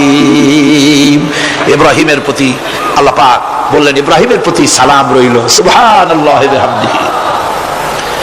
ইবাদত এর আনুগত্যের এই উৎকৃষ্ট দৃষ্টান্ত স্থাপনের পর আল্লাহ পাক তার গোটা বিশ্বের মুসলমানদেরকে কিয়ামত পর্যন্ত ইব্রাহিম আলাইহিস সালামকে জাতির পিতা বানায়া দিলেন। সুবহানাল্লাহ কইতে ইচ্ছা করে না? এরকমের পরীক্ষা কোন পিতারা দিতে পারছে নাকি? গোটা বিশ্বের সমস্ত মানব মণ্ডলীর জন্য আল্লাহ পাক ইব্রাহিম আলাইহিস সালামকে কিয়ামত পর্যন্ত জাতির পিতা হিসাবে ঘোষণা করেছেন। সুবহান। মিল্লাতা আবিকুম ইব্রাহিম হুয়া সাম্মাকুমুল মুসলিমিন। তোমরা তোমাদের পিতা ইব্রাহিমের মিল্লাতের উপর প্রতিষ্ঠিত হও। আল্লাহ পাক বলছেন তোমাদের পিতা ইব্রাহিমের মিল্লাতের উপর প্রতিষ্ঠিত হও, আর আল্লাহই তোমাদের নাম রেখেছে মুসলমান। তোমরা হচ্ছে মুসলমান। আমাদের পরিচয়, ওই যে পরিচয়ের কথা আগে হয়ে গেছে, আমাদের পরিচয় আমরা মুসলমান। আমাদের পরিচয় কি? মুসলমান। এটা প্রথম পরিচয়। ইবাদতের পূর্ণাঙ্গ মাপকাঠি হিসেবে আল্লাহ পাক হযরত ইব্রাহিম আলাইহিস সালামকে দুনিয়াবাসীর সামনে পেশ করেছেন। কোরআন বলছে ইহুদি এবং খ্রিস্টানেরা মুসলমানদেরকে বিভ্রান্ত করতে চায়। তারা বলে ওয়াকালু কুনু হুদান আও নাসারা তাহতাদু কুল বাল মিল্লাতা ইব্রাহিম হানিফা ওয়া মা কানা মিনাল মুশরিকিন। ইহুদিরা বলে ইহুদি হও তবেই তোমরা সঠিক পথ পাবা, খ্রিস্টানেরা বলে খ্রিস্টান হও তবেই তোমরা সঠিক পথ প্রাপ্ত হবে। আল্লাহ পাক বলছেন এদের সকলকে বলে দাও বরং তোমরা সব পরিত্যাগ করে মিল্লাতে ইব্রাহিমের ভিতরে শামিল হয়ে যাও। এটাই মুক্তির পথ, এটাই নাজাতের পথ, এটাই আল্লাহর পথ। সুবহানাল্লাহ ওয়া বিহামদিহি। এমনকি রাসূল কারীম সাল্লাল্লাহু আলাইহি ওয়াসাল্লামকে আল্লাহ পাক বলেছেন আনিত্তাবি' মিল্লাতা ইব্রাহিম হানিফা, চারদিক থেকে মুখ ফিরিয়ে এনে মিল্লাতে ইব্রাহিমের ভিতরে শামিল হয়ে যাও, তারই অনুসরণ করো। রাসূল কারীম সাল্লাল্লাহু আলাইহি ওয়াসাল্লাম ইবাদত বা আনুগত্যের সর্বোৎকৃষ্ট নমুনা হওয়ার কারণে ইব্রাহিম আলাইহিস সালাম সম্পর্কে হুজুর বলেছেন ইন্না ইব্রাহিমা খায়রুল বারিয়া, রাওয়াহু মুসলিম। হুজুর সাল্লাল্লাহু আলাইহি ওয়াসাল্লাম বলেছেন ইব্রাহিম হচ্ছেন জগতের সর্বোত্তম ব্যক্তি। সুবহানাল্লাহ। সুতরাং আমাদেরকে ইবাদতের নমুনা হিসেবে ইব্রাহিম আলাইহিস সালামকেও মানদণ্ড হিসেবে দেখতে হবে যে কিভাবে তিনি সারেন্ডার করেছিলেন আল্লাহ পাকের দরবারে। এখন আমি আপনাদের সামনে বলতে চাই মানুষের জীবনে সবচাইতে বড় দুটি চাহিদা আছে, একটা হচ্ছে খাদ্য আর একটা হচ্ছে নিরাপত্তা। একটা খাদ্য আর একটা কি? নিরাপত্তা। পেট ভরে খাইতে চাই আর চোর ডাকাতের উপদ্রব থেকে নিরাপত্তা পেতে চায়। আইন শৃঙ্খলা পরিস্থিতির উপরে যখন পার্লামেন্টে আলোচনা হচ্ছিল আমি তখন বলেছি মাননীয় স্পিকার, আমার দেশের সাধারণ ভোটারদের বড় কোনো আশা আকাঙ্ক্ষা নাই। তারা কোনোদিন বলে না যে আমাদের গুলশানে বাড়ি দিতে হবে সকলের, আমাদেরকে মঙ্গল গ্রহে অফিস বানায় দিতে হবে, বাসেরও গাড়ি দিতে হবে, এগুলি তারা দাবি করে না। যারা ভোট দেয়, কষ্ট করে, মিছিল করে, এই সাধারণ জনগণের দাবি হচ্ছে মিনিমাম দাবি, খুবই কম। তাদের দাবি হলো মোটা সুতার কাপড় চাই ইজ্জত ঢাকার জন্য, পেট ভরে খেতে চাই, পোলাও কোরমা বিরিয়ানির দরকার নাই, আর আশ্রয়ের জন্য ছোট্ট একটু ঘর চাই, চোর ডাকাতের উপদ্রব থেকে নিরাপত্তা চাই। কথা ঠিক কিনা? আমি বললাম স্পিকার সাহেব, আজ পর্যন্ত যতগুলি গভর্নমেন্ট এসেছে বাংলাদেশে, প্রত্যেকটি গভর্নমেন্ট আমার দেশের জনগণের এই ন্যূনতম দাবি, এই আশা পূরণ করতে ব্যর্থতার পরিচয় দিয়েছে। কেউ পারে নাই। যারাই গেছে তারাই তাদের নিজেদের আখের গোছাবার চেষ্টা করেছেন। সব নিজেকে নিয়ে ব্যস্ত, নিজের লোকদের নিয়ে ব্যস্ত, জনগণ নিয়ে চিন্তা নাই। সুতরাং মানুষের চাহিদা হচ্ছে খাদ্য আর নিরাপত্তা। আমরা কি খাদ্য আর নিরাপত্তা সত্যি কি চাই? চাই। খাদ্য যদি চাই ক্ষুধার সময়, নিরাপত্তা যদি চাই ভীতির সময়, আল্লাহ রাব্বুল আলামিন বলেন কোন গভর্নমেন্ট দিতে পারবে না, দুনিয়ায় কেউ দিতে পারে নাই, পারবেও না। ক্ষুধার সময় যদি খাদ্য চাও, ভীতির সময় যদি নিরাপত্তা লাভ করতে চাও, তাহলে ফালইয়াবুদু রাব্ব হাযাল বাইত, এই ঘরের মালিকের ইবাদত কর। কোন ঘর? কাবা ঘর। বলেন কোন ঘর? কাবা ঘর। কাবা শরীফের মালিকের ইবাদত কর। তাহলে কি হবে? আল্লাযী আত'আমাহুম মিন জু'ইন ওয়া আমানাহুম মিন খাউফ। এই ঘরের মালিকের ইবাদত যদি করো তাহলে ক্ষুধার সময় তিনি তোমাদেরকে খেতে দিবেন, আর ভীতির সময় তিনি তোমাদের নিরাপত্তা দান করবেন। হে ওয়াদা কার? চিল্লায় বলেন ওয়াদা কার? আল্লাহ পাকের ওয়াদা বিশ্বাস হলো না, এমনই পোড়া কপালের মুসলমান। নির্বাচন যখন আসলো, সলিমউদ্দিন সাহেব আসতেন মঞ্চের উপরে, পরিচয় করানো হচ্ছে। এত আপনারা যার বক্তৃতা শোনার জন্য বিপ্রহরের রৌদ্রে কষ্ট করতেছিলেন, এখন সেই সংগ্রামী জননায়ক বিপ্লবী সন্তান তিনি এখন আপনাদের সামনে বক্তব্য রাখবেন। উনি দাঁড়ায় বললেন, ভাইয়ার আমার, বোনের আমার, আমি এবার বোতল মার্কা বাক্স নিয়ে দাঁড়াইছি, আমারে সকলে মিলে ভোট দেন। এবার যদি ক্ষমতায় যেতে পারি, না খাইয়া কেউ মরবেন না, কিন্তু কি খাইয়া মরবে তাও কয় না। মানুষেরা এই কথাগুলি বিশ্বাস করলার সমানে ভোট দিল। হায় রে কপাল! আল্লাহ বললেন, আমার ইবাদত কর, আমার গোলামি কর জীবনের সব জায়গায়, তাহলে ক্ষুধার সময় খাইতে পারবি আর ভীতির সময় নিরাপত্তা পাবি। আল্লাহর কথাটা বিশ্বাস হইল না। এই নামাজ পড়ার মুসলমানের দাম আছে, কম দাম আছে? এ রোজা খাওয়ার দাম আছে? এ মুসলমান দাবি করার দাম আছে? আল্লাহ রাব্বুল আলামিন তিনি পরিষ্কার করে বলছেন, এই ঘরের মালিকের ইবাদত করো, তিনি ক্ষুধার সময় খেতে দিবেন, আর তিনি তোমাদেরকে ভীতির সময় নিরাপত্তা দান করবেন। চাউলের অভাব হবে না, পাটের অভাব হবে না, খাদ্যের অভাব হবে না, কারণ দুটি জিনিস যদি তোমরা করতে পারো, খাবারের অভাব হবে না। ওয়ালাউ আন্না আহলাল কুরা আমানু ওয়াত্তাকাউ লাফাতাহনা আলাইহিম বারাকাতিন মিনাস সামাই ওয়াল আরদ। দেশের লোকেরা, জনপদের লোকেরা যদি দুইটা কাজ করে, এক নম্বরে হলো আমার উপরে ঈমান আনবে, দুই নম্বরে হলো আমাকে ভয় করার নীতি অবলম্বন করে যদি চলে, তাহলে ওই দেশের মানুষের জন্য আকাশ আর জমিনের সব বরকতের দরজা আমি আল্লাহ খুলে দেব। আল্লাহর ওয়াদা। আল্লাহ পাকের নিকট মানুষের সবচাইতে বড় দাবি কি? আল্লাহর কাছে মানুষের সবচাইতে বড় দাবি কি করতে পারেন? পারেন না। আল্লাহ পাকের কাছে মানুষের শ্রেষ্ঠ দাবিটা আল্লাহ নিজেই শিখাই দিয়েছেন। আমার কাছে দাবি কর, ইহদিনাস সিরাতাল মুস্তাকিম। আয় আল্লাহ, একটা সোজা, একটা সরল রাস্তা আমারে দাও, একটা সহজ পথ আমারে দাও। এই কথা সূরা ফাতিহা দাবি করার পর আল্লাহ রাব্বুল আলামিন এই অভিনন্দনের জবাবে, 7টা বাক্যের অভিনন্দনের জবাবে আল্লাহ রাব্বুল আলামিন 30 পারা কোরআন শরীফ নাজিল করে দিলেন।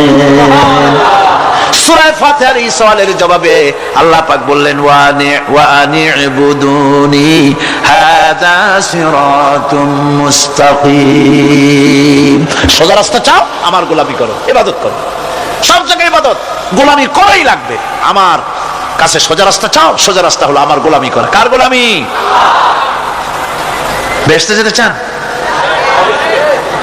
আমি আস্তে গেলাম বলে আপনারাও আস্তে জবাব দিলেন। বেহেশতে যেতে চান? সুবহানাল্লাহ। এমন কোন মানুষ আছে নাকি যে বেহেশতে যেতে চায় না? মদ খোর যাইতে চায়। সবাই, আমরা সবাই বেহেশতের আশা করি, ঠিক কিনা? আল্লাহ রাব্বুল আলামিন বলেন, বেহেশতে যদি যেতে চাও তাহলেও ইবাদত করা লাগবে, ইবাদত ছাড়া জান্নাতে যাওয়া যাবে না। ফাদখুলি ফি ইবাদি ওয়াদখুলি জান্নাতি। সর্বপ্রথম আমার বান্দার মধ্যে দাখিল হয়ে যা, আমার গোলামির মধ্যে দাখিল হওয়া, আমার গোলাম হয়, এরপরে আমার জান্নাতে চলে যা। আগে গোলাম হবি, তারপরে কোথায় যাবি?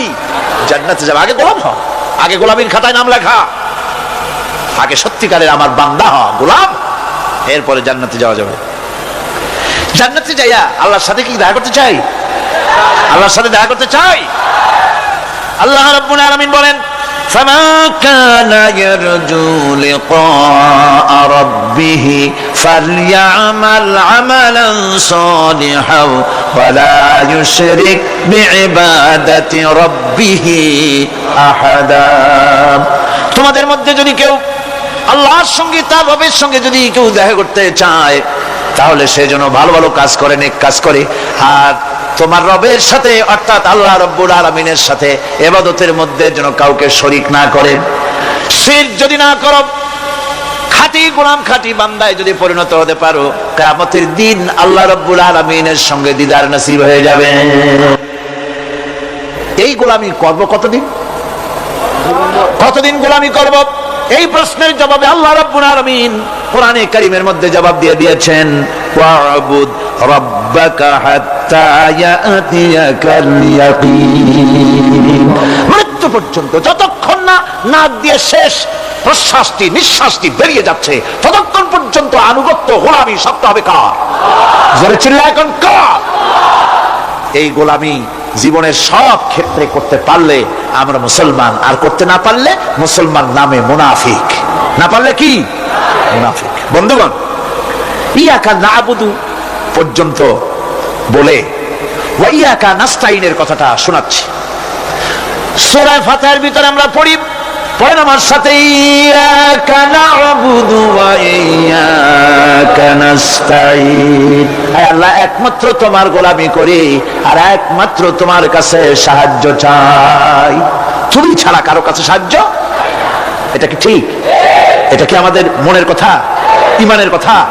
আল্লাহ করুন, আল্লাহ করুন, বলি আমিন। হাদিস শরীফে বলা হয়েছে, ইজা সাআলতা ফাসআলিল্লাহ ওয়া ইজা ইসতাআনতা ফাসতাইন বিল্লাহ। কিছু চাইতে হলে আল্লাহর কাছে চাও, কিছু বলতে হলে, ভিক্ষা করতে হলে আল্লাহর কাছেই ভিক্ষা করো। কার কাছে ভিক্ষা করবেন? আল্লাহর কাছে বলুন। আমার বন্ধুগণ, আমি আমার ঈমান থেকে কথা বলি, আমি আমার ঈমান থেকে কথা বলি। কোরআন এবং হাদিস পড়ে যতটুকু আল্লাহ বোঝার তৌফিক দিয়েছেন সেই কথাগুলি পেশ করার জন্য চেষ্টা করি। বন্ধুগণ, এদিক ওদিক কোন দিকে না ঘুরে মসজিদে যান, মসজিদে গিয়ে নামাজ পড়েন, আর আল্লাহর কাছে হাত পেতে আল্লাহরে বলেন। সেজদা গিয়া যখন রব্বুল আলামিনের দরবারে কিছু চাইবেন, হুজুরের কাছে জিজ্ঞেস করা হয়েছে, হুজুর, বান্দা কখন আল্লাহর নিকটবর্তী হয়ে যায়? আল্লাহর নবী বলেছেন, বান্দা যখন সেজদা দেয় তখন বান্দা একেবারে আল্লাহ পাকের কাছে চলে যায়। আল্লাহর কাছে চান যা দরকার, ছেলে নাই, মেয়ে নাই, বউ নাই, অথবা চাকরি নাই, প্রমোশন চাই, ব্যবসায় উন্নতি চাই, যা দরকার কাকে বলবেন? মনটাকে পরিষ্কার করুন, আজকে মনটাকে সাফ করুন, সমস্ত দুর্বলতা থেকে মনকে উঠায় আনো, বিশ্বাস করুন, যা চাওয়ার যা বলার সবটা আল্লাহর কাছে। কার কাছে? আমি তার গোলাম। আমি কার গোলাম?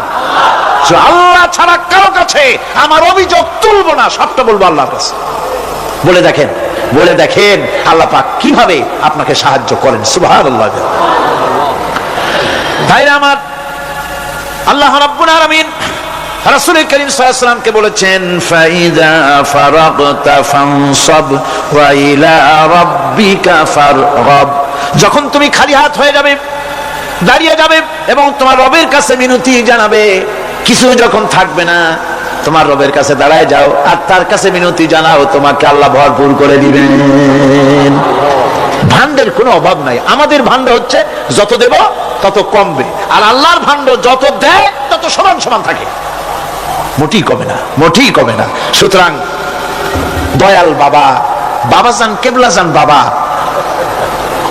কি যে কবে আর কি করবে দিশা করতে পারে না। গান বাজনা, তারপরে গোসল শরীফ, কি জানি হাবিজাবি শরীফ, কোন শেষ বেদাত দিয়ে ভরে গেছে। এগুলি বিশ্বাস করবেন না, বিদআত খারাফা, এর সাথে মুসলমানের কোনো সম্পর্ক নাই। গান বাজনার সাথে মুসলমানের কোনো সম্পর্ক। হাতে কতগুলো ঢোল নিয়ে তারপরে মাজারের কাছে গিয়ে ঢোল বাজে, কবরের কাছে মাথায় কতগুলো চুল, দাঁতে ময়লা, মোজগুলা ঠোঁট দুইটা ঢাইকিয়া দাড়ির কাছে এসে পড়ছে। হায় হায় রে, এই রকমের মোজ আমি মাঝে মধ্যে চিন্তা করি যে দই খায় কেমনে এরা। গাঁজা মদ খাইয়া এগুলো মাজার মধ্যে গিয়ে পড়ে থাকে, আর কি জানি আছে ওইটারে ঘষে আর বলে মদিনা যাব কেমনে, মদিনা যাব। কারণ তুই মদিনা যাবি কেমনে? মদ খেয়ে গাঁজা খেয়ে তুই যাবি মদিনা, একটা কথা হইলো? তোর নাপাক কদম আল্লাহ পাকের আরদে মুকদ্দাসে উঠতে পারে না। বদকার, জিনাকার, শারাবি, কাবাবি আল্লাহ পাকের নাফরমান। কতগুলা শালু কাপড় গায়ে দিয়া, মাথায় কতগুলো চুল রাখিয়া, তারপরে গ্রামের নামে শরীফ। আশ্চর্য কথা, এই গ্রামের নাম শরীফ, ওই গ্রামের নামের মাথায় গিয়া শরীফ। শরীফ তো মক্কা শরীফ, মদিনা শরীফ, কোরআন শরীফ, হাদিস শরীফ, আর শরীফের দরকার নাই। শরীফের জাত মারছে গ্রামে গ্রামে শরীফ লাগাইয়া। কর্ণফুলী শরীফ, চন্দ্রকোনা শরীফ। আশ্চর্য কথা, শরীফ শব্দের একটা ইজ্জত থাকা উচিত, ঠিক কিনা কন? আপনাদেরকে সতর্ক হতে হবে। আনুগত্য এবং গোলামি সকল ব্যাপারে আল্লাহ পাকের করতে হবে। চাইতে হবে কার কাছে? আল্লাহর কাছে। আমার এই কথা আপনাদের মনে আছে কিনা জানি না। সম্রাট শাহজাহানের সময় এক ফকির, এক ভিক্ষুক ভিক্ষা করে বেড়াতো। 70-80 বছর বয়স হয়ে গিয়েছে। এক লোক বলছে, সারা জীবন তো তোমার ছোটবেলা থেকে ভিক্ষা করতে দেখলাম। সে বলল, মানুষের দেয় তো 2 পয়সা 1 পয়সা, ভিক্ষা ছাড়া করবোটা কি? লোকটি বলল, তোমার একটা পরামর্শ দেই, একদিন সম্রাটের কাছে গিয়ে যে দেখো, একবারে যা দেবে খাইয়া কুলাইতে পারবে না। সম্রাট শাহজাহান কোথায় আছে এখন? দেখো গিয়া মসজিদে আছে। লোকটি মসজিদের বাইরে গিয়ে দেখে সম্রাট একা হাত তুলে বসে আছে, চোখ থেকে পানি পড়তেছে দর দর করে, দাড়ি ভিজে জামায় পড়তেছে। বহুক্ষণ দাঁড়িয়ে আছে। এরপরে সম্রাট তার মুনাজাত শেষ করে বেরিয়ে আসছেন। ফকিরের সঙ্গে দেখা। ফকির বলল, আসসালামু আলাইকুম। তিনি বললেন, ওয়ালাইকুম আসসালাম ওয়া রাহমাতুল্লাহ। ফকির রওনা করেছে। বাদশা বলছে, তুমি তো একজন ভিক্ষুক মানুষ বলি মনে হয়, আমার কাছে তো কেউ কিছু না চাইয়া যায় না, তুমি যে কিছু না চেয়েই চলে যাচ্ছ। ভিক্ষুক বলছে, জাহাপানা, সত্যি কিছু চাইতে এসেছিলাম আপনার কাছে, কিন্তু আপনার অবস্থা দেখে আমার জ্ঞানের চোখ খুলে গেছে। আমি দেখতে পেলাম, আমি যে সম্রাটের কাছে ভিক্ষা চাইতে আসলাম, আমি তো শুধু তাকাই আছি, আমি তো কান্দি না, বরং আমি যার কাছে চাইতে এসেছি তিনি আমার চাইতে আরো নগণ্য ভিক্ষুকের মতো হয়ে কার কাছে যেন হাত পেতে চোখের পানি ফেলে কান্দে। মনে মনে ভাবলাম, সম্রাট কান্দে যে সম্রাটের কাছে, ওই আল্লাহ সারা জীবনে কারো কাছে কিছু চাইব না। আল্লাহর কাছে চাওয়ার অভ্যাস করুন, তিনি দিতে পারেন, সবকিছু তার আছে। এই বিশ্বাস মনের ভিতরে জমাতে হবে, তাহলেই সত্যিকারের মুসলমান আমরা হব। আল্লাহ পাক সত্যিকারের গোলাম আমাদেরকে বানাবেন। আমরা বলি আমিন। আজকে আমি বেশি কথা বলবো না, কারণ আজকে হলো পবিত্র এক রাত। অনেকে রোজা রেখেছেন, আবার সারা রাত অনেকে ইবাদত করবেন। সুতরাং সেই পথে আমি আর অন্তরায় সৃষ্টি করতে চাই না। আজকের মতো ইয়াকা নাবুদু ওয়া ইয়াকা নাস্তাইন আজকের মতো শেষ করা হলো। 2 দিন ধরে ইয়াকা নাবুদের উপরে, ইবাদতের উপরে 2 দিনে যে আলোচনা করলাম, আল্লাহ করালেন। আমি আশা করি ইবাদতের একটা ক্লিয়ার কনসেপশন আপনাদের তৈরি হওয়ার কথা ইনশাআল্লাহ। হয়েছে কিনা? আল্লাহ পাক কবুল করুন, বলে আমিন। আমি যা বুঝাতে চেষ্টা করেছি কোরআন দিয়ে, আল্লাহর কোরআনকে কোরআন দিয়ে বুঝাতে চেষ্টা করেছি, ঠিক কিনা? আল্লাহ পাক আমাদেরকে কবুল করুন, আমরা যেন ইবাদত বুঝি। যেরকম আমিন। ভাইরা আমার, আগামীকাল আখেরি মোনাজাত, আর আজকে শবে বরাতের মোনাজাত। এই মোনাজাতের জন্য দাঁড়ানো ভাইরা বসে, যত লোক দাঁড়ানো দেখছি সব লোক মোনাজাত করার জন্য সবাই মহব্বতের সাথে বসে পড়েন। মোনাজাতের জন্য বসে পড়ুন। বসতে বললে আবার দাঁড়ান কেন? জোরে সরে জিকির করেন, আল্লাহ আল্লাহ আল্লাহ আল্লাহ। মাশাআল্লাহ, নিয়ে আসেন। একটু জোরে করেন না, মহব্বতের সাথে করেন।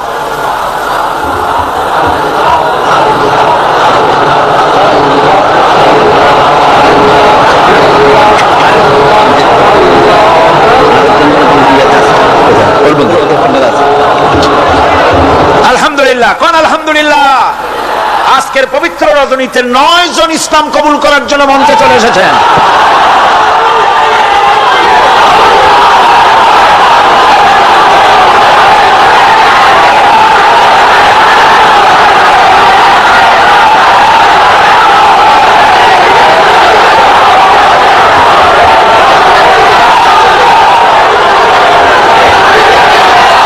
ভাইরা বসেন, আমি বসার জন্য অনুরোধ করছি। সবাই বসুন, বসুন, বাস বাস, সবাই বসেন, সবাই বসেন। স্লোগানের দরকার নাই, আর বসুন। আমি আবারও বলি, আমার বড় আফসোস হয়, মুনাজাতের কথা শুনলে কিছু লোক হাঁটেন। আমি আশ্চর্য হই, কলিজার সাহসটা কি? আল্লাহর কাছে মোনাজাত করা এত বড় বিশাল মাহফিল, আর তার থেকে নিজেকে হতভাগ্য বানায়া মাহফিল থেকে হাজে যান, ভয় করা উচিত আল্লাহ পাককে। আল্লাহ হেদায়েত করুন, জোরে কোন আমিন। মোনাজাতের লোভ সামলার জন্য আল্লাহ পাক সকলকে রহম করুন। 9 জন ইসলাম কবুল করার জন্য এসেছেন, আলহামদুলিল্লাহ। একজন নাম হচ্ছে হারাধন্দে, বর্তমান নাম পছন্দ করেছে মোহাম্মদ হাসান মুরাদ। 2 গোপাল কৃষ্ণ দাস, বর্তমান নাম পছন্দ করেছে মোহাম্মদ আব্দুর রহমান। এর মধ্যে 3 জন আছে মহিলা, যারা মহিলা প্যান্ডেলের মধ্যে আছেন। চন্দনা রানী দাস, বর্তমান নাম পছন্দ করেছেন মুসাম্মাত রাবেয়া খাতুন। আল্লাহ সত্যি রাবেয়ার মতো বানায় দিন। অঞ্জনা দাস, বর্তমান নাম পছন্দ করেছেন মুসাম্মাত ফারজানা ইয়াসমিন। চিনু রানী দাস, বর্তমান নাম পছন্দ করেছেন মুসাম্মাত জান্নাতুল ফেরদাউস। মাশাআল্লাহ। রয়েল জনগণ নাকি জনমন সুমন, বর্তমান নাম পছন্দ করেছে মোহাম্মদ হাসান সানি। পলাশ তালুকদার, বর্তমান নাম পছন্দ করেছে মোহাম্মদ আব্দুর রহিম। মাখন চন্দ্র পাল, বর্তমান নাম পছন্দ করেছে মোহাম্মদ জাহাঙ্গীর আলম। 9 নম্বর স্বপ্না, বর্তমান নাম পছন্দ করেছে খাদিজা বেগম। যেসব মহিলা, 3 জন মহিলা আপনারা ইসলাম কবুল করবেন, আপনারা প্যান্ডেলের ভিতরে, মহিলা প্যান্ডেলের মধ্যে আমি এখন যা বলতেছি আপনারা আমার সাথে তা উচ্চারণ করবেন। আর আপনারা আমার কাছে আসেন, সবাই কাছে আসেন, কাছে, সব একদম কাছে আসেন, হাত দেন।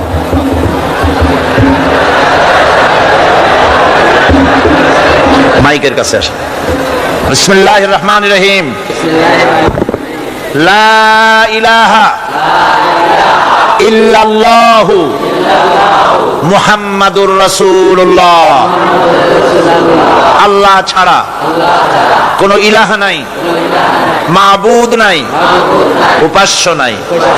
মুহাম্মদ সাল্লাল্লাহু আলাইহি ওয়াসাল্লাম আল্লাহর প্রেরিত রাসূল।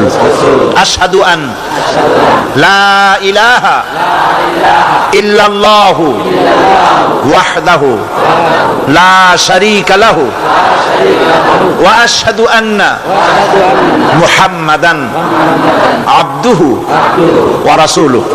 আমি সাক্ষ্য দিচ্ছি আল্লাহ ছাড়া কোনো উপাস্য নাই, মাবুদ নাই, ইলাহ নাই। তিনি এক, তিনি একক, তিনি নিরঙ্কুশ, তার কোনো অংশীদার নাই। আমি আরো সাক্ষ্য দিচ্ছি মুহাম্মদ সাল্লাল্লাহু আলাইহি ওয়াসাল্লাম আল্লাহর প্রেরিত বান্দা এবং তার রাসূল। সকলকে বলা আসসালামু আলাইকুম। সবাই সালামের জবাব দিন। দাঁড়িয়ে থাকো।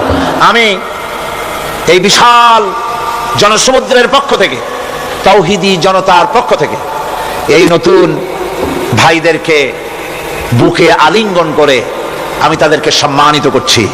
আল্লাহ পাক তাদের প্রতি রহম করুন, আমরা সবাই বলি আমিন। তারা আমাদের তাওহীদবাদী মুসলমান ভাই, এদের সাথে আমাদের সম্পর্ক কি? তোমরা নামাজ পড়বে ঠিক মতো, 5 ওয়াক্ত নামাজ ঠিকভাবে আদায় করবে, কোরআন শরীফ শিখবে, ইসলামকে জানবে। শুধুমাত্র কলেমা পড়ে মুসলমান হলেই মুসলমান হওয়া যায় না, এই কথাগুলি যেন মনে থাকে। নামাজ 5 ওয়াক্ত সঠিকভাবে আদায় করতে হবে। আল্লাহ যেন খাঁটি মুসলমান ওনাদের বানান, সকলে বানা আমিন।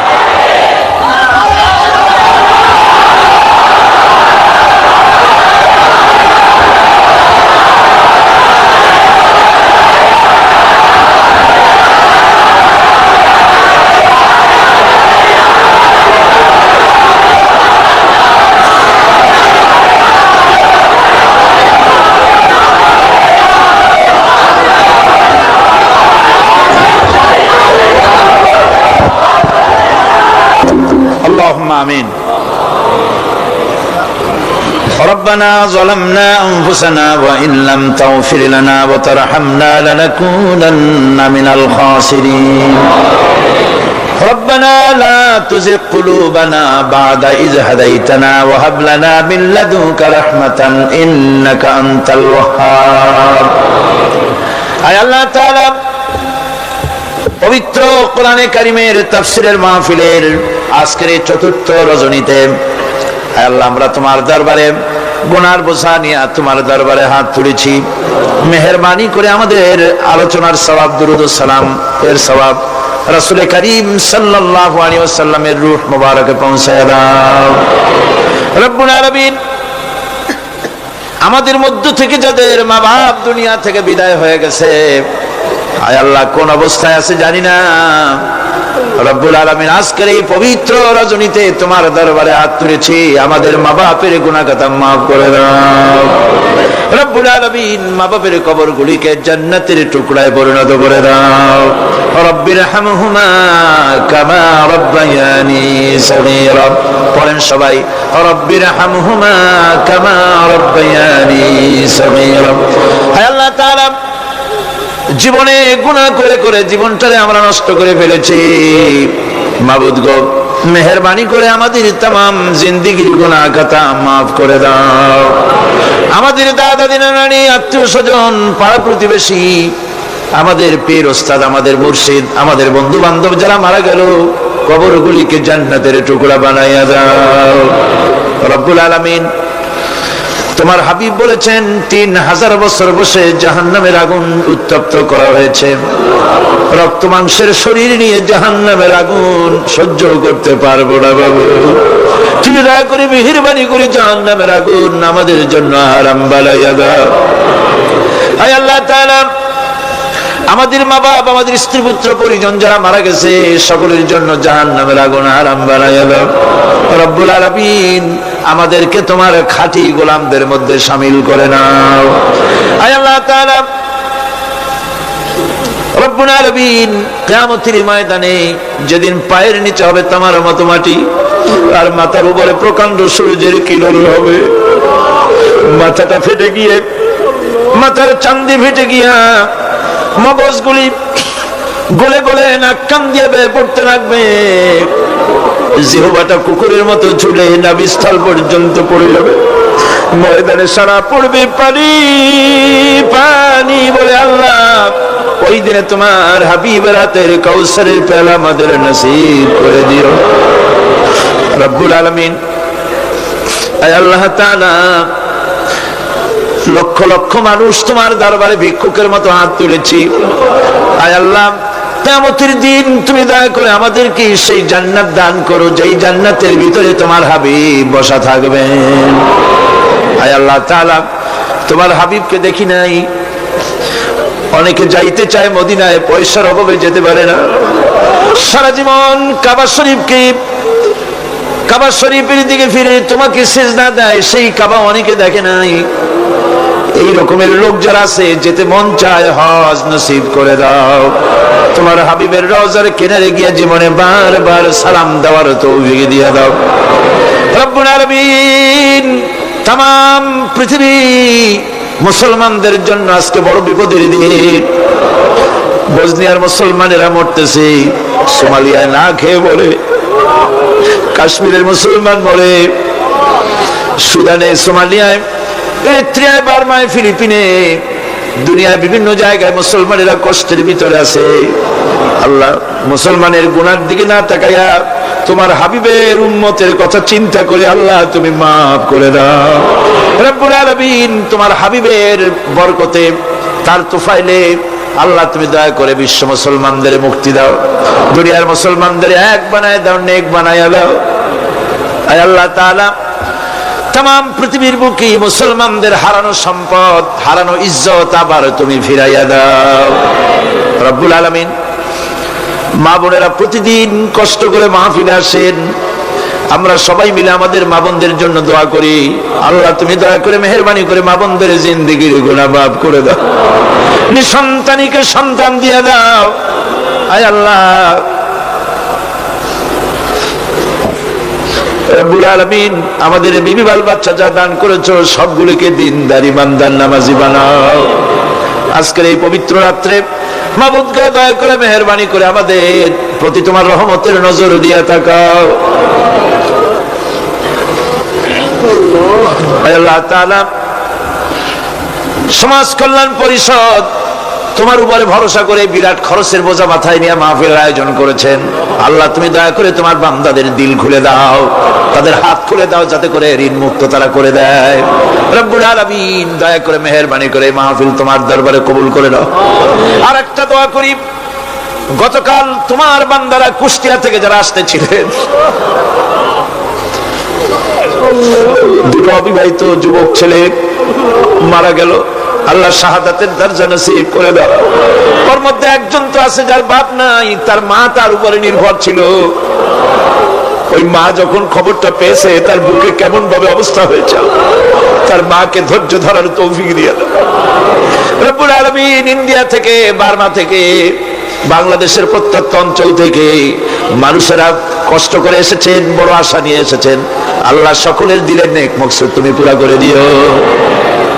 রব্বুল আলামিন আমাদের প্রিয় জন্মভূমি বাংলাদেশের উপরে তোমার রহমত নাজিল করো, আমার দেশকে তুমি কবুল করো, সব রকমের ষড়যন্ত্র থেকে দেশটারে তুমি বাঁচাও। আয় আল্লাহ তাআলা দেশে কোরআনের শাসন চালু হয়েছে, দৃশ্য আমাদের দেখার তৌফিক দাও।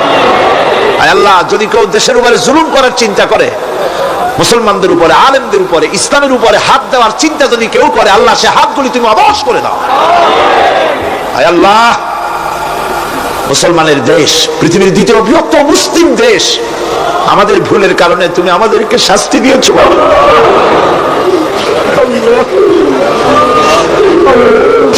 আমাদেরকে মাফ করে দাও, আমাদেরকে ক্ষমা করে দাও, ইসলাম কায়েম। আয় আল্লাহ মাওলানা শামসুদ্দিন সাহেব তেমন ছিল যে বাপ মার ঔরসে এসেছে, সেই বাপ মাকে জান্নাত নসিব করে দাও। জীবনের সবচাইতে বড় নিয়ামত তিনি হারিয়েছেন চোখ, তার জন্য তার মনে কোনো কষ্ট নাই, তোমার ইচ্ছার উপরে তিনি রাজি। আয় আল্লাহ তুমি তার উপরে রহম করো, যতদিন বেঁচে থাকেন তিনি সুস্থ অবস্থায় রাখো। সমাজ কল্যাণ পরিষদকে, তার সমস্ত প্রজেক্টকে তুমি কবুল করো। আরেকটি সুন্দর শিক্ষা প্রতিষ্ঠান হচ্ছে দারুল ইরফান নাম করে। আল্লাহ এই দারুল ইরফানকে যে উদ্দেশ্য নিয়ে তৈরি হচ্ছে, এই শিক্ষা প্রতিষ্ঠান কি তুমি দয়া করে কবুল করো। রব্বানা তাকাব্বাল মিন্না ইন্নাকা আনতাস সামিউল আলিম ওয়া তুব আলাইনা ইন্নাকা আনতাত তাওয়াবুর রহিম। সুবহান রাব্বিকা রাব্বিল ইজ্জাতি আম্মা ইয়াসিফুন ওয়া সালামুন আলাল মুরসালিন আলহামদুলিল্লাহি রাব্বিল আলামিন। ওয়াজআল আখির কালিমাতিনা ইনদাল মাউত লা ইলাহা ইল্লাল্লাহু মুহাম্মাদুর রাসূলুল্লাহ। আসসালামু আলাইকুম ওয়া রাহমাতুল্লাহ।